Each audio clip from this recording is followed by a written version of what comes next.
This is O-Talk, a podcast covering the Ontario Hockey League. From people within the game. Oh, yeah.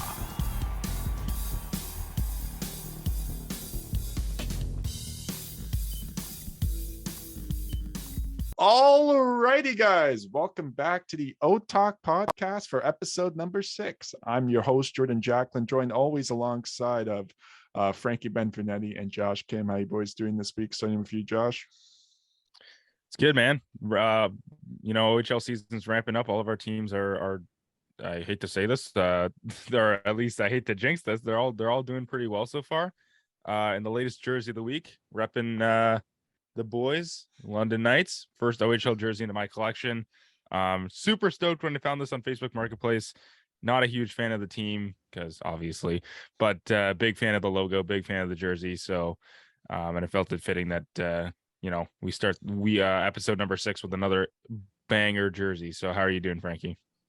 6-7s or 6-0. Very excited to see what's going on this weekend, right? The North Bay, Sault Ste. Marie, Sudbury trip. That's going to be like, if you come out classic. Of that, it's a classic trip up north. Every That'll team has to do it.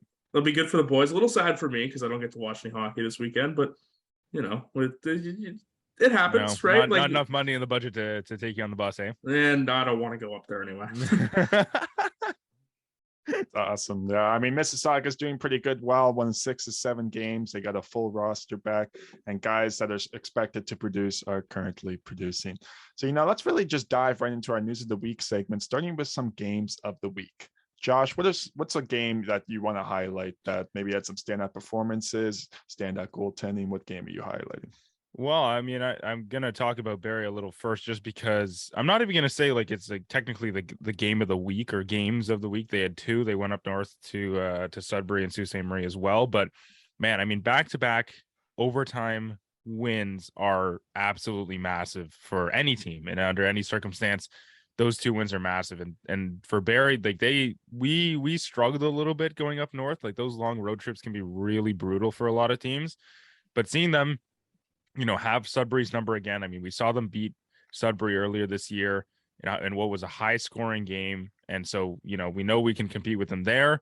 And then seeing them win in a gritty fashion, 2-1 in overtime. And we also had their number in their barn. So obviously really nice to see. And from a games of the week perspective, it definitely was important in the sense that I think those 2 games early on, especially against the Greyhounds and on the second night of a back-to-back, that really speaks volumes to the team and the early success they're having. So I would point out that, and yeah, like that definitely stood out to me, at least this week. But obviously Frankie's going to like it when I talk about the 67s because, man, I don't even know what to say. Words cannot describe how impressed I have been with how that team's coming together. I mean, they just ran right through Guelph when they stopped by in Ottawa. Like that's not I know Guelph's not off to a good start, and we're going to talk about that a little later, but I think that turned some heads because before I was like, okay, Ottawa hadn't really played too many competitive teams, and then Guelph rolls in and then they absolutely dominate them. So I think my tune is changing a little on Ottawa. I don't know what's clicking for them now, but it's been really impressive to watch. So across the board, it's been a pretty good week.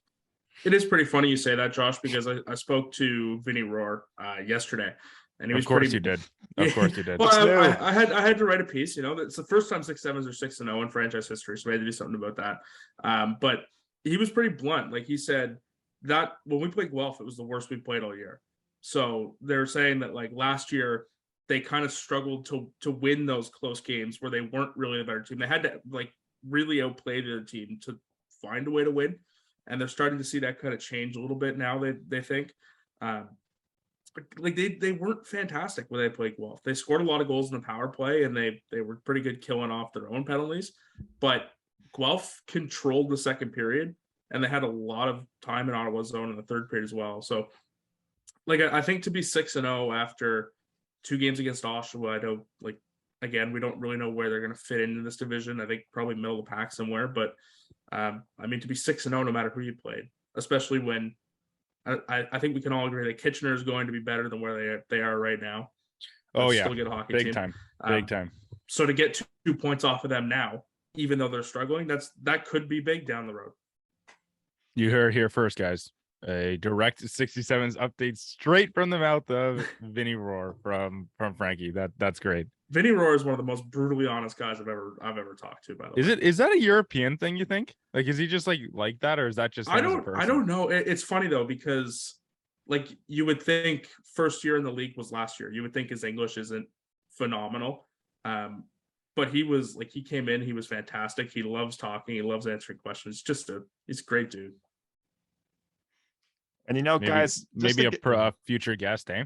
Yeah, maybe. Oh, absolutely, 100%. That'd be great having him on. And he's got some tennis sick player, style.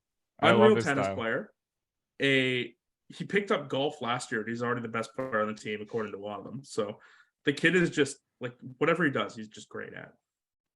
Now, guys, I always love to give the West some coverage, whenever I can. Man, it's hard. It's hard. Like they need to I don't know if anyone from like any of the Western teams watches this or listens to this, but we're trying our best. We're all based in the East. Like it's tough. I don't know how many West teams you guys have seen so far, but I think none. Ottawa has seen three. They played 4 home games and 3 of them against West teams. So and Barry's the complete opposite. We've been just basically sticking to our own division. And then that continues this weekend when Mississauga comes. So like we've just been basically going from Barrie then up north and then back. Like, it's been pretty brutal. One West team, like this team is probably the most fascinating team to me at the moment, and that's the Flint Firebirds, who are currently last in the West Division through 7 games. They have a 3-4 record. All the games from this past weekend were either blowout games for the victorious team. So on Friday, Flint had a victory where Brendan Othman had 2 goals, 3 points, and he was a stand-up performer. But the next 2 games, they completely blow it. And even Niagara is going all over them. And it's Juan Copeland, who's the 2005-born player promoted to the first line, having a stand-up performance. And it's making you wonder, these are not the Flint Firebirds you necessarily expected coming into this year. So I didn't even necessarily mean to tune into all these games. I was just kind of trying to find stand-up performers from each night, and it just happened to come in a Flint game each one this past weekend. So they've been the most intriguing team to me to watch so far. I think a lot of their success is going to fall back onto Brendan Othman and how well he does, but I think they also lost a lot of guys, right? Like Tag Bertuzzi just signed a deal in the ECHL, so great for him. And like that team's going through some changes, not huge, but I think from a consistency standpoint, it can be hard for some organizations to bounce back depending on who you lose and when. And one of my biggest concerns with them too, I don't know if you guys are the same here, but I think the amount of goals they've given up is a little bit it's a little bit concerning.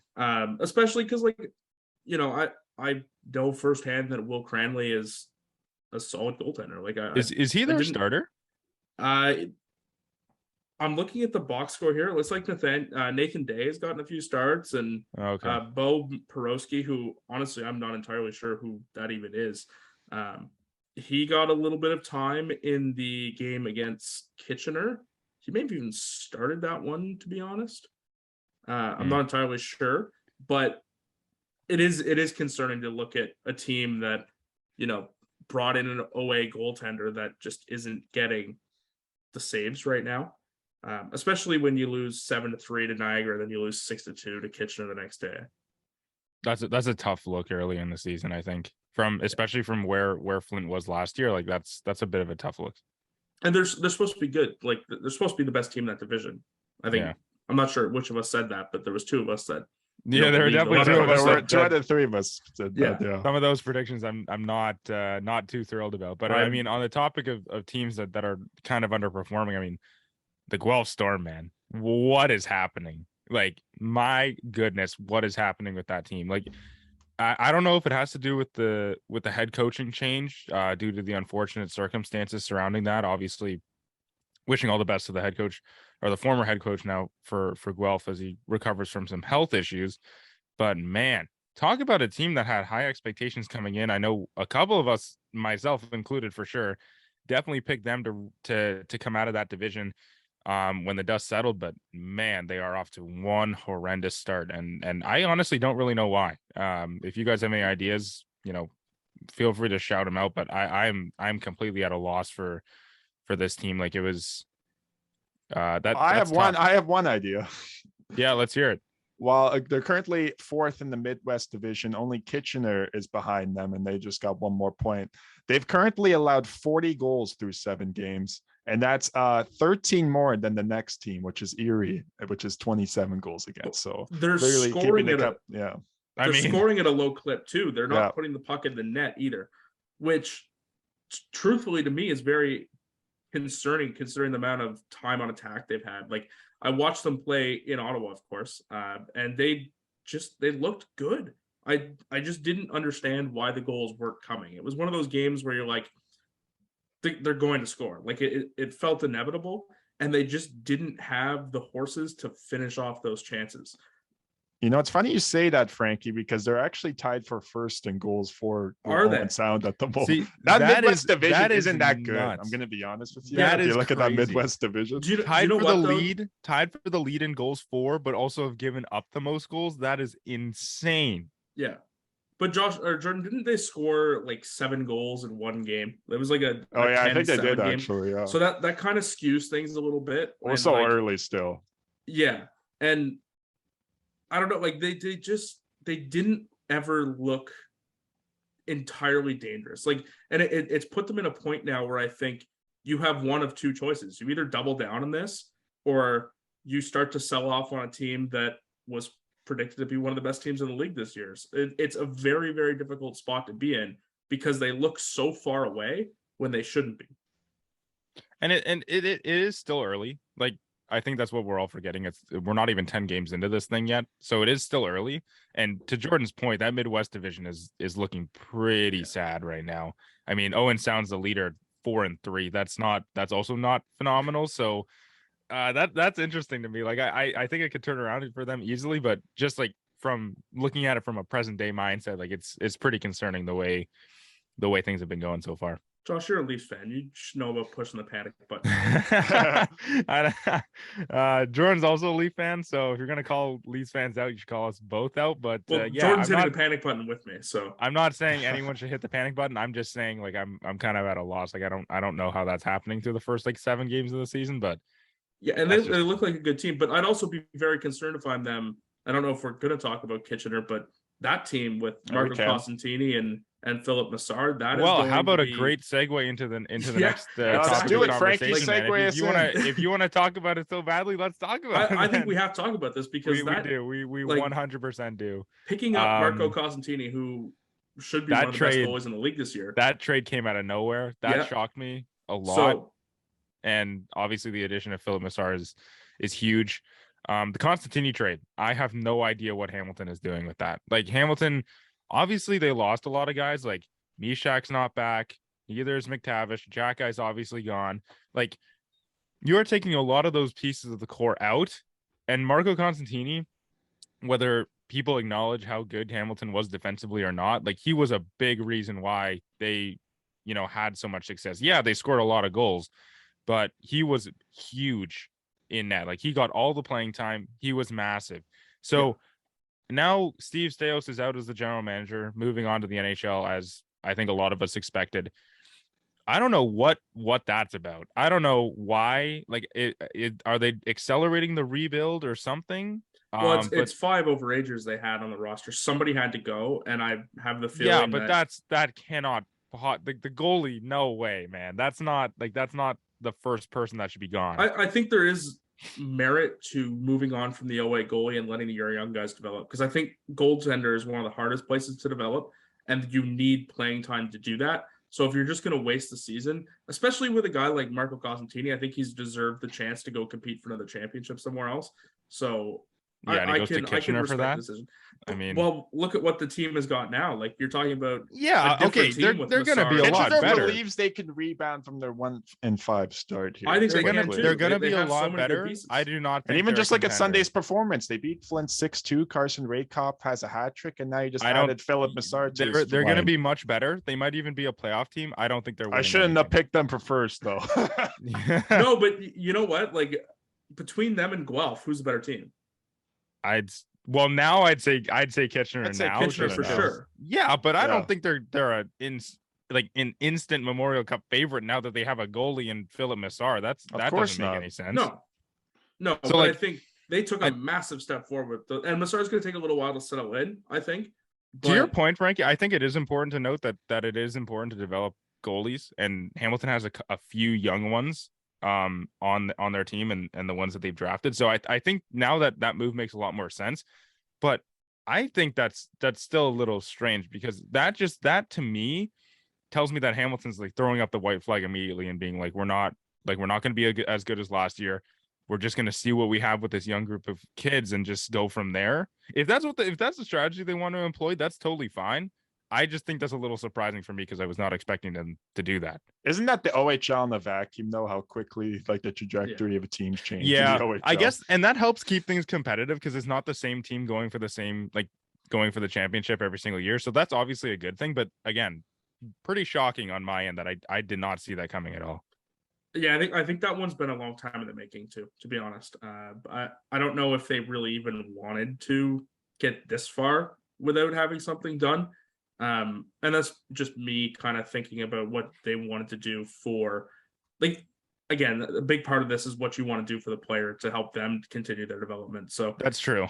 And honestly, if Constantini's like comfortable with going to Kitchener, then I'm all for it. If it worked out for both sides, which it evidently did, I'm all for it. And on the Hamilton front, like, you're looking at the rest, like, I so regret picking Hamilton, by the way. I thought it was stupid. That's not happening anymore. I'm surprised how many rookies they're addressing on a nightly basis right now. Yeah, but like, again, you look at the rest of the division, like Ottawa's off to a red hot start. Kingston, you think is going to be pretty good. Peterborough, I think is going to be pretty good. I think Shane Wright's coming back now. That's the other thing. I think he's coming back. I think we should have had higher odds. And I told you because they're developing him terribly. I literally said this. If he does not play, or Frankie said this, somebody said this, if he does not play that much, they're gonna send him back. And he has not been playing very much, so I think they're gonna send him back. And that's why I had him. Yeah, I mean, like, what did I say? Did I say like 15-20% chance? What happens if that takes another month and Kingston is still kind of going at the pace they're going at? Like, guys, I know we're saying it's too early, but it's almost like we're almost at that point where it's not that early anymore. Like, if you're off to a bad start, it's going to be semi-hard to climb back. Very good. So, like, whoa, come on. The chances, the door's creaking open a little bit. If they should be playing him on the third line, at least, you would think. They should be giving him more than 6 minutes a game. Holy cow. Poor dude. Just riding the pine next to nobody because everyone's getting ice time. But now that we're on the topic of the NHL rookies, let's head into a little bit of Arbor Jackai talk. He's already become a fan favorite in Montreal. Have we had an episode? Have we had an episode where Arbor Jackai doesn't come up in some way? I know, because I always bring him up. He always seems to. A big fan. I might even get his jersey or something. I'm a huge fan. You're gonna get a Habs jersey? I already have a Habs jersey. Oh, he's not a real Maple Leafs fan. I guess not. I'm a hockey fan first. Arbor Jackai. Well, let's do this. Let's give some context. Josh, first. Is that a Seattle Mariners hat you have on? Yeah, it is. Is it really? Oh my God. Sports comes first, man. That's despicable. This hat's sick. It's okay. It's when the St. Louis Cardinals came to town, Josh pretended to be a St. Louis Cardinals fan. They get a player to sign a ball. Hey, you know what? No, that's fair. But when your team blows an 8-1 lead and you wear the opposition, the logo's so cool. I don't care. The logo, the design is so cool. Okay, I don't. We're getting off track. This is a topic for another day. Arbor Jackai. To provide some context, who was it? Eric Engels? That was Eric Engels. I have a quote here. Jordan has a quote for us. Alrighty, so this is what he said. So Eric Engels to Jackai. You need to come up with a more creative nickname for Slav, and that's obviously referring to Yuri Slavkovsky. And Eric Engels said, "What's yours, X?" And Jackai was like, "Yeah, and some guys call me Wi-Fi." And Engels was like, "Oh?" Jackai said, "You know how a Wi-Fi password usually looks like something like my last name?" And that's creative. What do you guys think of that? Hands down, one of the best and most creative nicknames I have ever heard. It is on the tier of like Artemi Panarin being called the bread man because his last name kind of sounds like Panera bread. Like that like the creativity, like who cares? Like Slav, that's such a lame nickname in comparison to that. Like even like I know some of the like a lot of the Bulldogs guys called him the sheriff when he was in Hamilton because he's huge and he has that mustache. Wi-Fi is on that tier. Like that's such a sick sick nickname, and the relation to his last name and everything, like that's amazing. Especially in hockey, all the nicknames kind of They all sound the same. Yeah, they do. It's because they do. Josh, what's the best nickname in Barrie? In Barrie, oh man, like that's like okay. I mean, we could ask our guest that's coming on in a few minutes this question too. That's fair enough. He'll know better. But like for me, like again, they're all so basic, and this is also basic. But like most of them are basic. They call Kayshawn Aitchison Cash because that's the first 4 letters of his first name, Cash with a K. That's only sick because it's also another word. That is also like a very basic nickname. So like I don't even know. Actually, I told you guys that I don't have one. I do. The 67s have a beautiful one, and it's Steven. It's Steven Laforme. His nickname is Ox, the Ox. Because why is all that? of his I don't know why. I think it's just because he's built like an ox, but all of his sticks say Steven the Ox Laforme on them. You gotta figure that out. Is it Ox spelled OX or AUX? Yeah. Oh, it's OX. Okay. That's interesting. I forgot about that one because we haven't seen him in a little while, but yeah, fantastic nickname. So do we what else do we want to talk about, Jordan? Well, just quickly touch on the U17 before we jump into our interview with our special guest. That will remain secret for the time being until 5 minutes later from here. Or maybe Jordan will spill it again and then we won't have him Don't you on. dare. This is my guess, man. This is the last week was Frankie's guess. This is my guess through and through. So as we all know, if you're like a really niche hockey fan, you're paying attention to U17 like us, tournaments. really niche hockey fan like us. The U17 tournament, the rosters were announced, at least for Canada at the moment. So we know some of the guys that have been chosen to represent. And, we covered this tournament last year, but now we got all the countries involved again. So it's going to be definitely huge. It's taking place in British Columbia. Let's talk about it. Who are your guys' teams sending? And then we'll talk a little bit more about the wider league there. So Josh, who's Barrie sending? So this really should be no surprise to anybody, but Barrie is sending their 10th overall pick, Cole Baudouin. He is obviously a very deserving selection for this. He's put up some incredible performances as a rookie. He hits literally everything, and this kid is built. I mean, this kid is huge. 10th overall pick. I think there was some concern maybe over how he would fit in. Obviously, there is concern with rookies and how they're going to fit in with the new team. Obviously, the OHL is completely different to any minor hockey league, but man, can Cole skate and can he hit? Obviously, he came in ready, I think, to get some playing time, and he's so far been the most consistent rookie that's been on the ice. So, from that standpoint, that's a very deserving selection. So I'm looking forward to seeing what he does. How about you, Frankie? I'm going to start this off with 67's front by shouting out MP Nero, the athletic therapist for the team. She does an absolutely fantastic job. She's going to be with Team Canada Black. So congratulations to her. She does a great job around the team, kind of keeping everybody checked out and healthy. So I think she deserves a big shout out. But in terms of actual players going, I don't think it should be any surprise that Henry Muse got an invite. The kid has been phenomenal to start the season. He's already playing power play. He's got his first goal already. He's been playing great. And they might even be D partners here, but Frankie Morelli is going to be going with him. And even though he hasn't played any games, I think there's a lot of hope, and I think there's a lot of people impressed with what he's done so far. So once he gets the minutes, we'll see how he does. Yeah, definitely. And looking at the Mississauga side of things, their current backup goaltender, Ryerson Leenders, will be representing. Again, one of the best names in hockey, too. Like, that is an absolutely incredible name. And I got to say, he's looked pretty good backing up Alessio Bagliari's there. He's looked pretty confident so far. And then their 13th overall pick from the past OHL draft, Lucas Carmeris, will also be going over there as well. Well, I think that ends off the news segment. And when we come back, we are going to have a very special guest for the second week in a row. That's right. We actually know people who play in the league. Oh, my God. We're going to have a special guest join us after the break and after Jordan resets this meeting because our time's about to expire. So we'll see you guys then. We'll see you there. As promised, or actually, we have 2 surprises now. We said we'd have a guest, and we do. for episode 6 and back-to-back weeks, but we actually have 2 guests because someone decided to drop in unannounced. So welcome to the podcast, Carter Lowe and Chris Grisolia, 2 very good players, 2 of my favorite players on the Colts. Any of the other boys, you didn't hear this from me, but welcome, boys. This is Frankie. He covers the 67s. He knows a lot of the guys out there. Jordan covers the Steelheads. We don't like the Steelheads because we're playing them on Saturday. So, but he knows a lot of the guys there. How you boys doing? Pretty good, you? Just chilling. Yeah. Just chilling out. How was that trip up north? I mean, Carter was telling me about it, but Grizz, how was it for you? Pretty good. I mean, you've made a couple of them now. So like, how does this one compare to like the other ones in the past? This one, like, I mean, good trip. We got 2 big wins that we needed, but yeah, we're gonna talk about those a little because Carter's kind of the star of the show, maybe a little. Screw goal in the Sioux. Yeah, Let's talk about that. Yeah, let's dive right in.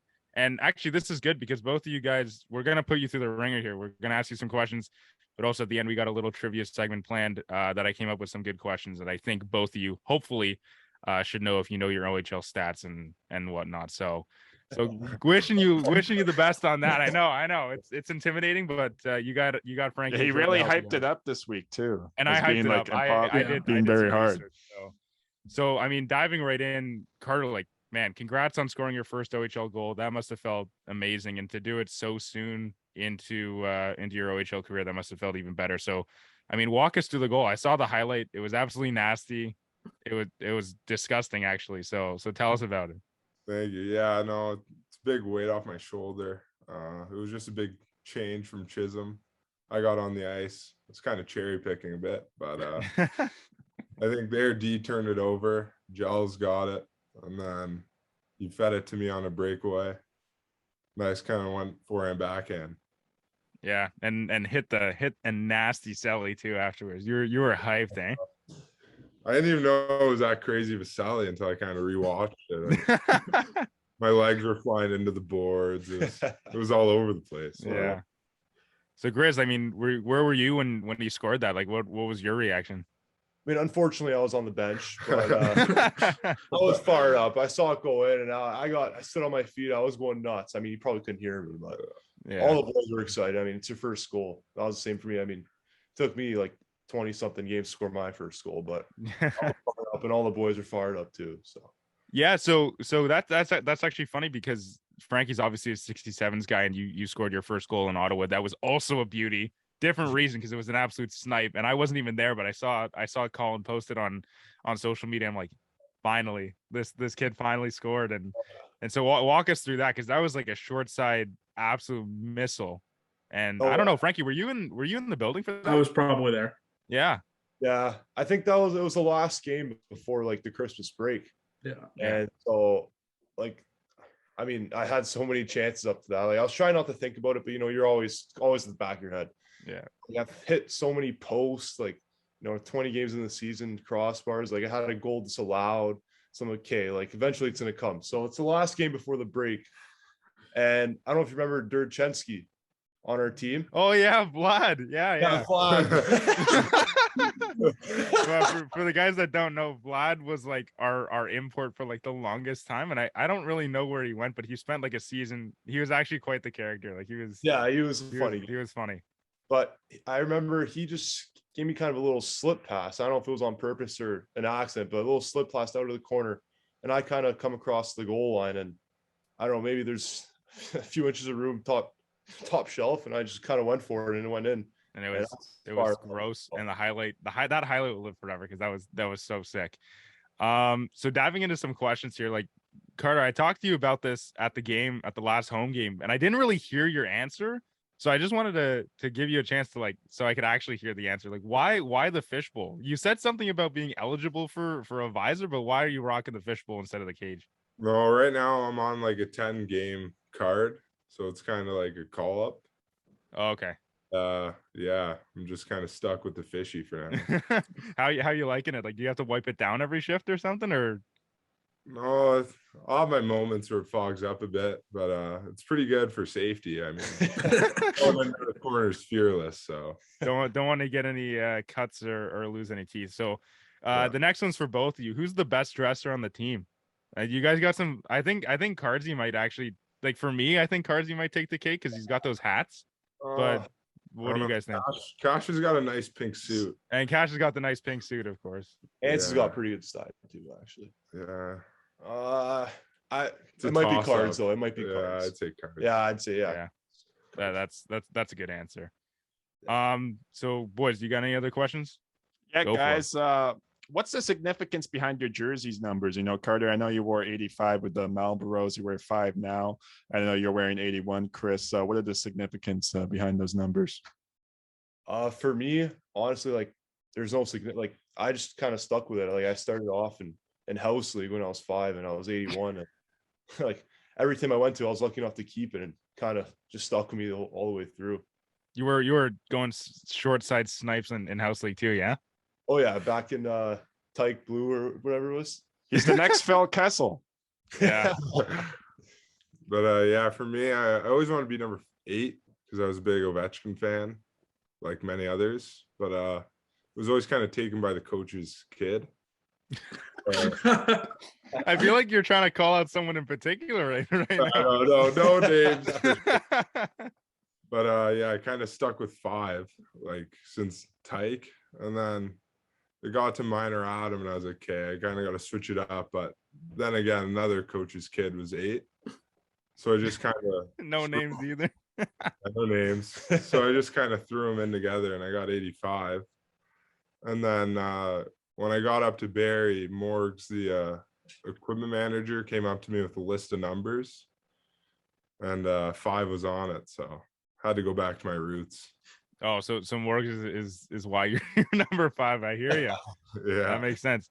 So you guys both played for the Marlboros, I believe. Like, what was that like? I mean, you obviously know the names that have come before you guys in that organization and how elite that team or those teams are normally. So what was that GTHL experience like?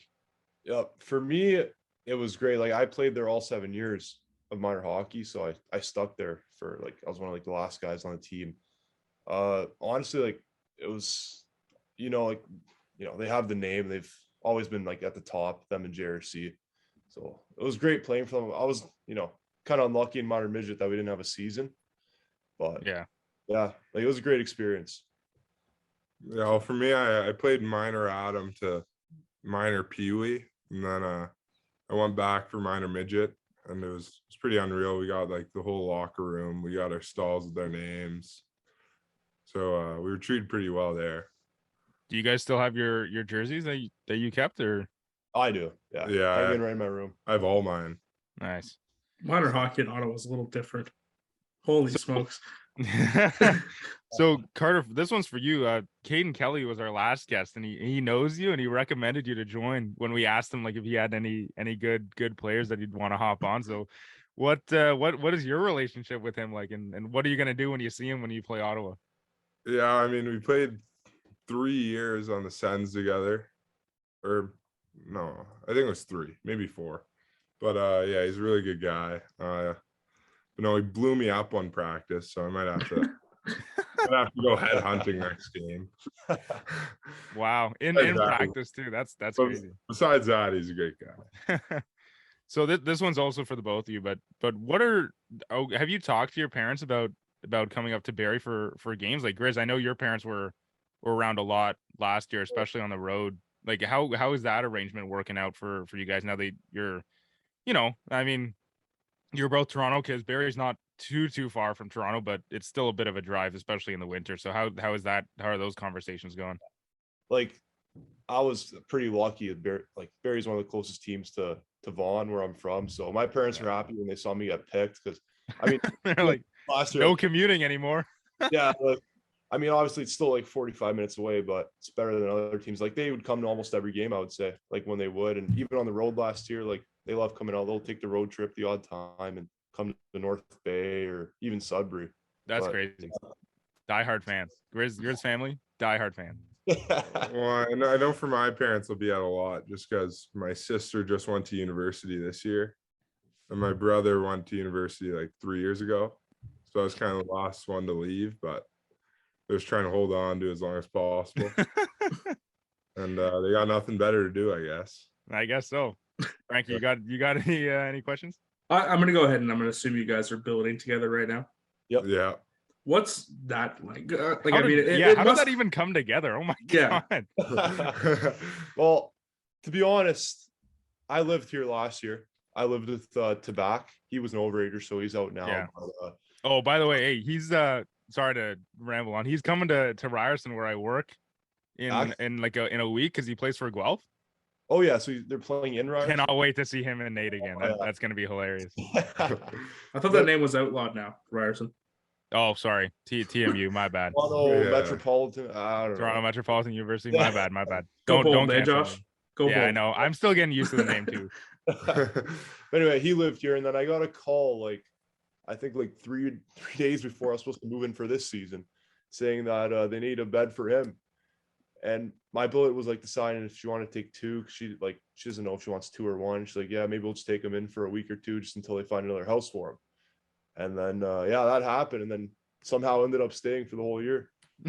It's been good. It's been good up to now. Way to throw that nice positive note in there. What is that like? Like, do you guys almost become brother? Like, it must be almost like a permanent away trip when you're younger.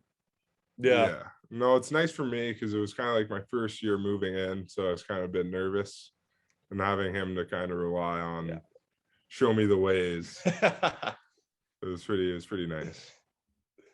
How's living with Tabak compared to now, Grizz? Yeah, it was good. It was I was the same shoes as him. So coming in as a 16-year-old and like, maybe a little nervous, didn't know what to expect. And he was an overager at the time, so he's kind of been around for a while, and he kind of helped me out and showed me the ways, as he said.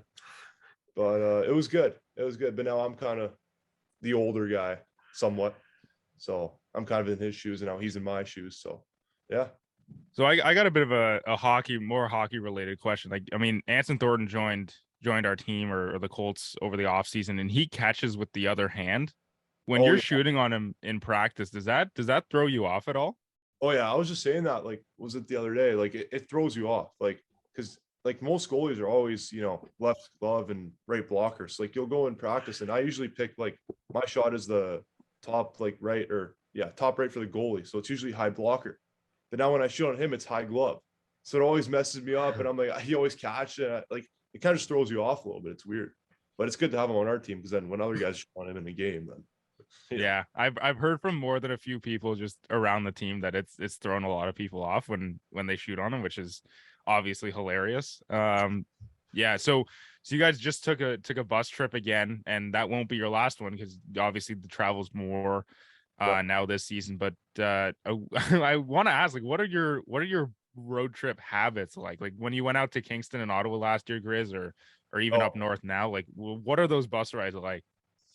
Honestly, like me, I just like to download a bunch of movies and get the time over with because I'm not the kind of guy, like, it's hard for me to sit down in one spot and sit still for like 5 hours straight. So I don't know, we'll try to, like, sometimes we'll play cards with the boys, or I'll just be watching a movie or try and keep myself occupied. But like, it does get, like, even last week when we came back from the Sioux and it's getting home at 5 a.m.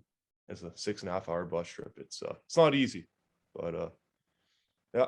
Well, I know for me, our first like away game was Kitch. So it was a very short one, and I was kind of just there listening to my music, kind of having a nice time. And then we had to go to Sudbury like a bit after that, and it was just kind of a whole different ball game. My legs were cramping up here and there. I was sharing a seat with another rookie. So yeah, it got pretty ugly. And then on the way to the Sioux road trip, I downloaded a show and I was just watching that the whole way up. What show? I was watching The Watcher. Oh, nice show. Yeah, all right, so as Jordan pointed out, we're gonna dive into the O game, our trivia segment after the break. And I'll explain the rules and everything. Are we gonna break for that, Jordan, or are we just gonna dive right in here? We can dive right in. We have time. All right, let's dive right in. So, welcome, boys, to the O game. I'm hosting this week. You're in for a treat. Obviously, this is a quiz type segment, and in this case, you're all competing against each other. But I guess you and Carter can just team up. I guess. Yeah, this is not fair. We'll need it. Well, they're also way younger, and I don't know how much knowledge you guys have with. Josh, I haven't got a question right yet. All right, let's just dive in. So. I'm fortunate enough to be hosting again, and now that we have a couple special guests with us, I'm hoping Frankie and Jordan don't lay an absolute egg like they did a couple weeks ago. So I'm hoping you guys can actually step up. I did good last week. Yeah, you did do pretty well. You killed it last week. With both Carter and Grizz being second round picks, I believe. Grizz, you were a second round pick, right? Yeah. And I'm a big fan of categories and subjects. So this quiz is all about second round picks in the OHL. So I'm going to give you a definition. Carter's already given up. So that's great. I'm basically going to give you a bunch of characteristics about a certain player, and you just basically have to tell me who the player is.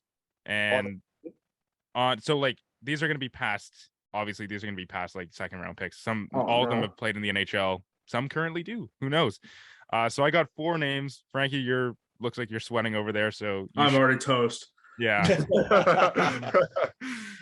So again, the OHL, to make things a little easier, I chose some pretty recent names. The OHL website only goes back to about 1998 for these things. So keep that time frame in mind. All these are names I think you should know, especially the last 3 because they're pretty recent.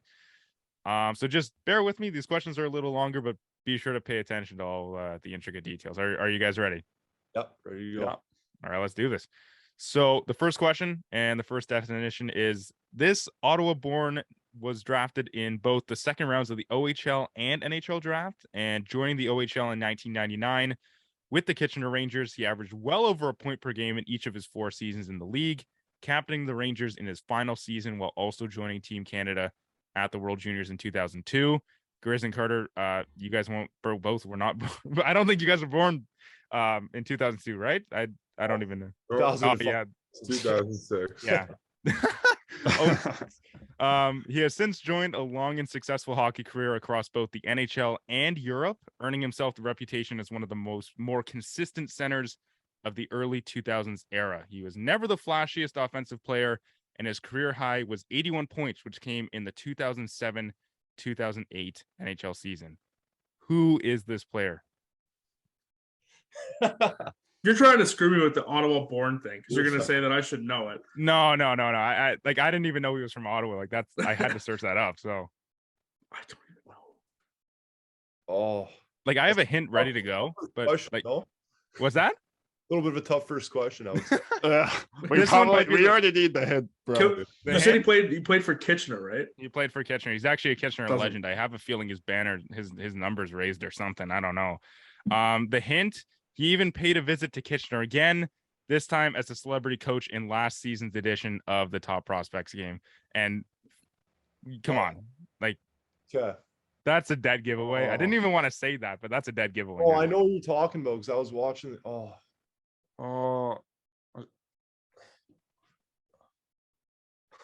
Man. Is it? It's not O-Dog, is it? It cannot be O-Dog. Well, that's Frankie's guess. So I'm not going to reveal the answer till I honestly I don't know. It was them. Yeah, it was TSN. Like I don't know his actual name. Jeff O'Neill. Jeff O'Neill is O-Dog's name. Yeah. Yes. Is that your? I don't think it's him. I don't think he put up 81 points. Just chirping Jeff O'Neill, former NHL player, too. Just straight leveling him too. He was pretty good, but I don't know if he went to Europe. Carter, too, you got a guess here. You got a guess.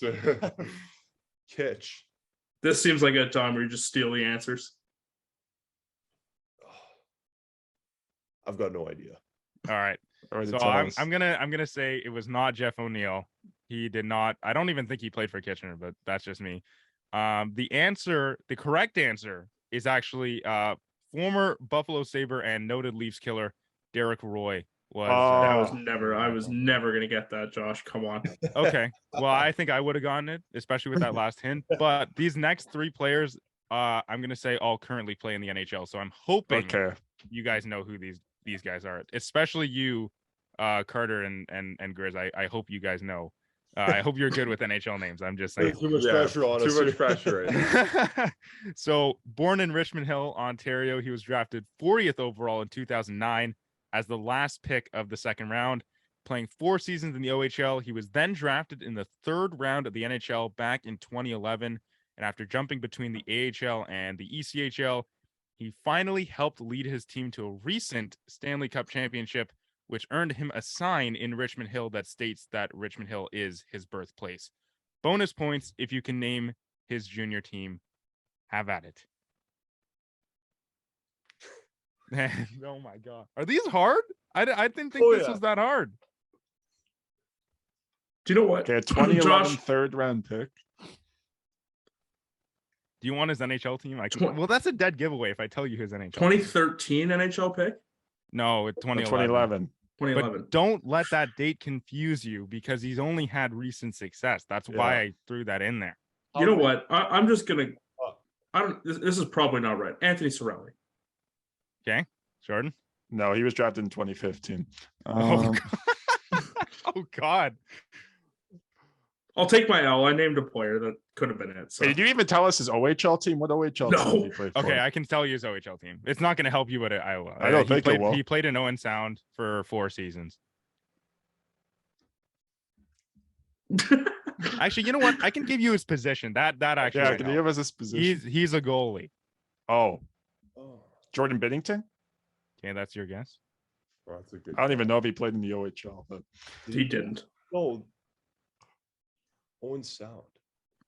This is not fair that I had to guess.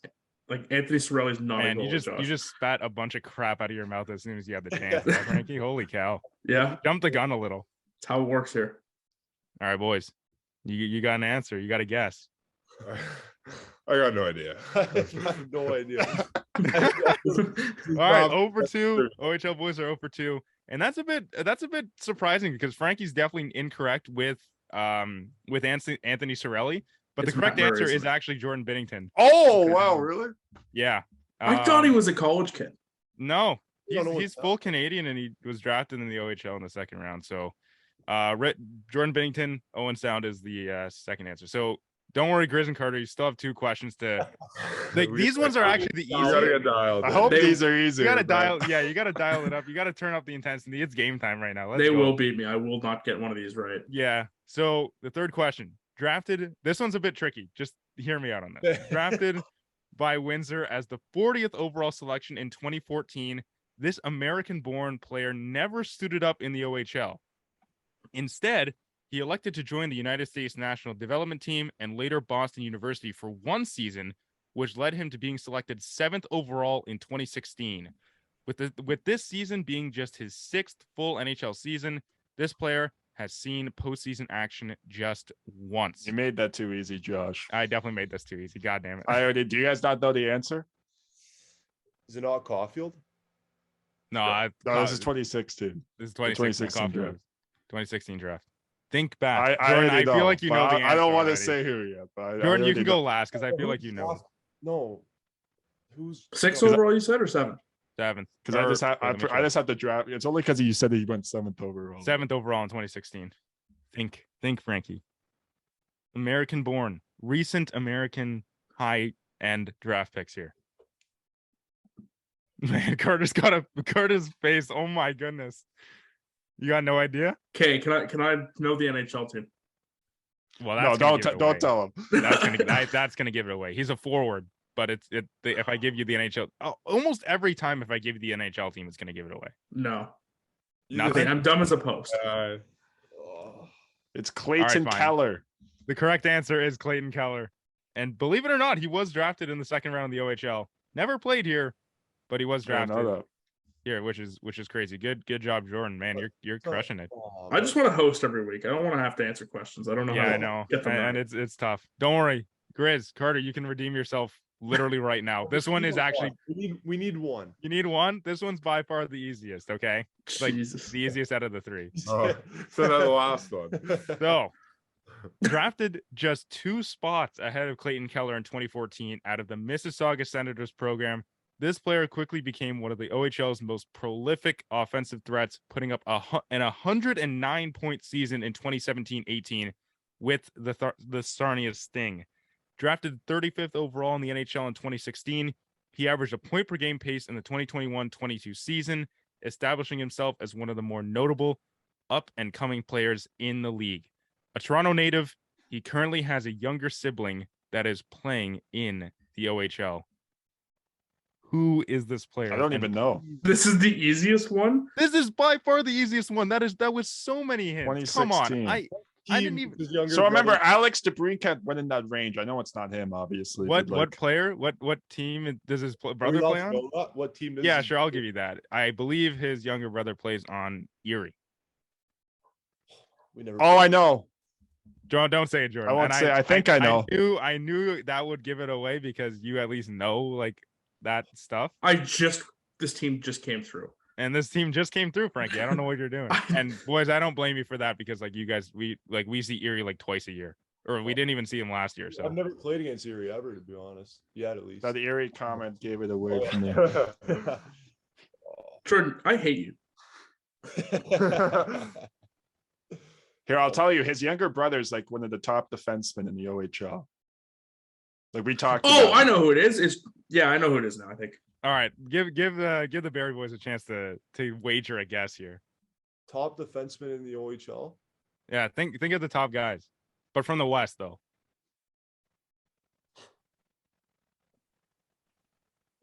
Do you have any idea? Yeah, think.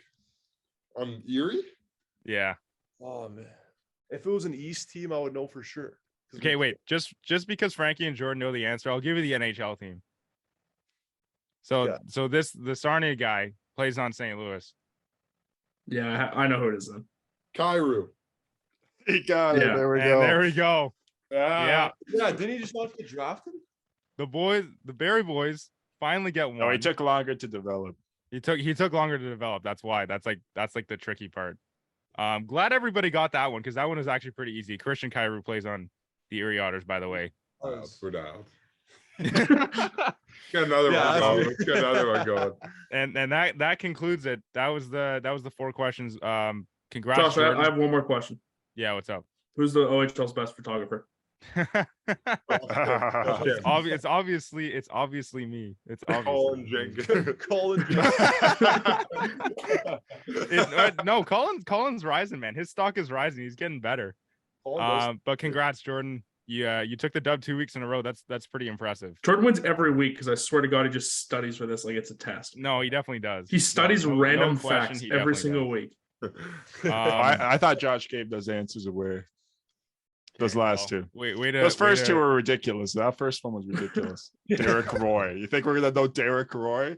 Well, He was drafted before I was born. If you're a Come diehard on. hockey fan, you would know that answer, especially Apparently after I'm the not. top prospects hint, man. Grizz, come on, like that was in like every media release ever.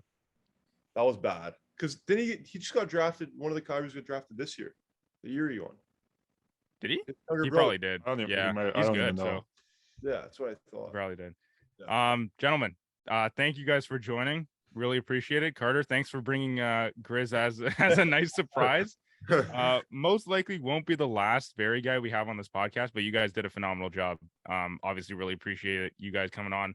I'll see you guys on Saturday and best of luck the rest of the season. I'll be riding shotgun along with you guys, so appreciate it. Judy, thanks for having us. Thank you. Hey, We good luck want on the rest of Bo the Wakey, Josh. season, guys.